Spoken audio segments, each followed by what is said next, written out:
Vladimir Poutine a affirmé que les troupes russes contrôlaient totalement Pokrovsk et Volchansk dans les régions de Donetsk et Kharkiv en Ukraine.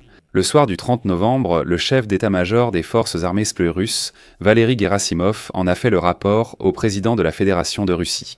Les militaires russes ont informé Poutine de l'avancement de la liquidation des forces armées ukrainiennes dans la région de Pokrovsk-Mirnograd et de la prétendue prise de contrôle de la partie sud de Mirnograd par les troupes russes. Les Russes ont aussi commencé à prendre Goulaï-Polye, région de Zaporijia. Les analystes ASINT affirment que ce n'est qu'un autre mensonge. À Pokrovsk, au 1er décembre, les troupes russes contrôlaient environ la moitié de la ville. À Volchansk, au contraire, les forces armées ukrainiennes contrôlaient plus de la moitié de la ville. Eh bien, à Goulaï-Polye, seules les banlieues nord-est de la ville se trouvent en zone grise. Sans même parler du contrôle des Russes. Mais le temps a passé. La divulgation de cette nouvelle par Poutine a été parfaitement choisie.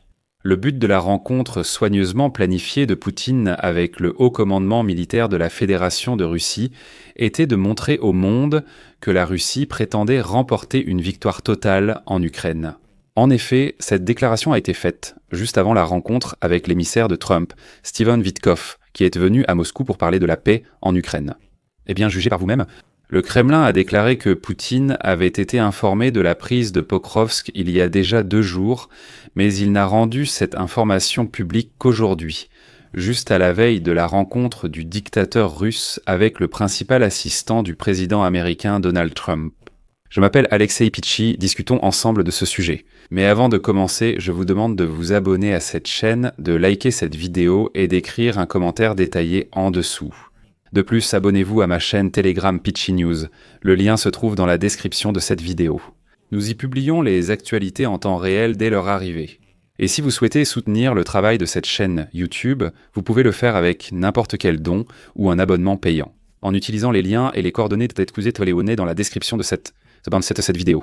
Je vous serai reconnaissant pour tout soutien de votre part. Aujourd'hui, Vladimir Poutine a annoncé avoir reçu la confirmation de la prise de Pokrovskaya et Volchanskaya dans les régions de Donetsk et Kharkiv, et que Mirnograd est presque tombé. Les combats pour Goulaï-Polye à Zaporijia ont débuté. En résumé, il s'agirait d'une percée. La Russie est observée sur toute la ligne de front. Mais selon la carte ASINT du projet Deep State à Pokrovsk, au 1er décembre, les troupes russes contrôlaient environ la moitié de la ville, tandis que le reste se trouve en zone grise. À Volchansk, région de Kharkiv, les forces armées ukrainiennes contrôlent plus de la moitié de la ville.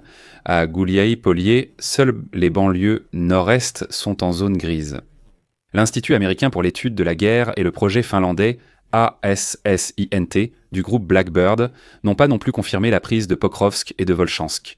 Selon leurs données, des forces ukrainiennes sont toujours présentes dans les villes assiégées et opposent une résistance active.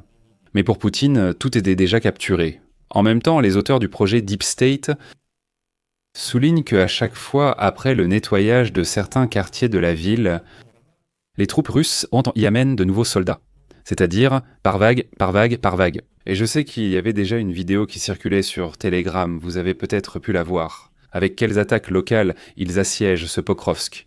Il y avait une vidéo où l'on voyait simplement un nombre énorme de ces cadavres de Russes non lavés qui partaient à l'assaut. Mais selon Poutine, Pokrovsk a déjà été capturé. Selon les cartes des projets ASINT, une situation comparable s'est déjà produite à Kupiansk où Poutine avait annoncé la prise fin octobre. La majeure partie de la ville de Kupiansk est sous contrôle russe conditionnel, mais loin de tout son territoire. Poutine a examiné les rapports sur la prise de villes ukrainiennes avant les négociations à Moscou avec Steven Witkoff. Ce dernier doit présenter au dictateur russe un plan de paix convenu avec l'Ukraine. Mais on sait déjà que l'Ukraine refuse de se retirer du Donbass. L'Ukraine refuse de réduire son armée. Elle rejette l'idée que nous devrions inscrire la non-adhésion à l'OTAN, et ainsi de suite. Moscou déclare que la guerre continuera jusqu'à ce que l'armée russe prenne complètement le contrôle de la région de Donetsk, ou que Kiev accepte de la céder à Moscou lors de négociations de paix. Et il est important de comprendre ici que l'objectif de la réunion soigneusement planifiée de Vladimir Poutine avec le haut commandement militaire de la Fédération de Russie était de montrer au monde et avant tout à Donald Trump que la Russie est en train de gagner en Ukraine. Vladimir Poutine a répété aujourd'hui qu'en Ukraine, les Russes n'avaient pas encore utilisé toutes leurs forces. Il dit « Vous croyez quoi ? On se bat juste un peu ». Le Kremlin a déclaré que Vladimir Poutine avait été informé de la prise des villes alors qu'il visitait le poste de commandement dimanche, bien que les deux informations n'aient été rendues publiques que tard dans la soirée de lundi. Avant la rencontre avec Steven Witkoff, principal conseiller du président américain, Vladimir Poutine a déjà laissé entendre qu'il ne cherchait pas de compromis. Il affirme que cela implique que l'Ukraine doit quitter le Donbass, réduire son armée, et que l'Europe, les États-Unis doivent reconnaître juridiquement les nouveaux territoires russes. Poutine a réitéré ses exigences, réduire l'armée ukrainienne, céder du territoire et empêcher l'adhésion de l'Ukraine.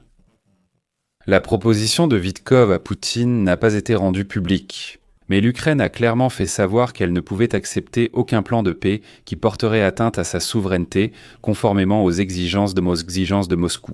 Aujourd'hui, l'OTAN a déclaré qu'il faudrait augmenter l'aide militaire à l'Ukraine, le financement de l'Ukraine et renforcer les sanctions contre Moscou. Et ici, je voudrais souligner tout le côté théâtral que le Kremlin utilise ces derniers jours. La visite de Poutine sur un site militaire dimanche, juste avant sa rencontre avec les Américains, visait clairement à présenter Poutine comme un leader militaire fort, ayant l'avantage en Ukraine.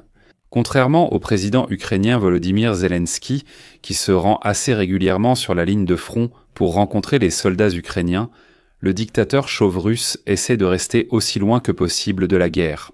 Et cette théâtralité, elle est vraiment faible. C'est trop évident, il en fait vraiment trop. Les contacts de Poutine avec les militaires sont rares, mais soigneusement calculés. En mars de cette année, Poutine s'est aussi rendu ostensiblement à Koursk pour rencontrer les militaires portant un uniforme et tous les attributs. Exactement 2 jours plus tard, ce même Steve Witkoff est arrivé à Moscou pour négocier. Donc le Kremlin a encore une fois organisé un nouveau spectacle pour montrer que Poutine n'est pas juste un abo chauve, mais qu'il est en fait un chef militaire. Et donc, en s'adressant dimanche à ses plus hauts généraux, Poutine les a félicités pour la prise de Pokrovsk. Encore une fois, le Kremlin lundi a particulièrement mis en avant les événements à Pokrovsk, en publiant une vidéo où l'on voit des soldats russes déployer le drapeau russe au centre de Pokrovsk. Cette zone est déjà sous contrôle de Moscou depuis un certain temps.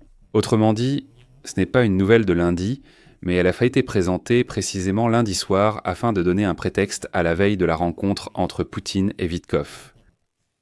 L'importance stratégique de Pokrovsk, qui servait de centre d'approvisionnement ukrainien au début de la guerre, a considérablement diminué après de nombreux mois de combats acharnés. Mais sa prise reviendrait à Moscou. La plus grande victoire depuis 2023. Néanmoins, l'un des commandants ukrainiens combattant dans la ville a déclaré à Cable News Network que les troupes russes ne contrôlent pas entièrement Pokrovsk et que son unité tient toujours ses positions à l'intérieur de la ville. Mais ce n'est pas tout. Le fait était que ces déclarations autour de Pokrovsk font écho aux affirmations audacieuses et retentissantes de la Russie concernant la percée de toute la ligne de front ukrainienne, faite dès le mois d'août, seulement quelques jours avant la rencontre entre Trump et Poutine en Alaska. Voici un autre acte du spectacle de Poutine. Il a récemment affirmé que les Russes prendraient tout le Donbass par la force si l'Ukraine ne le cédait pas volontairement.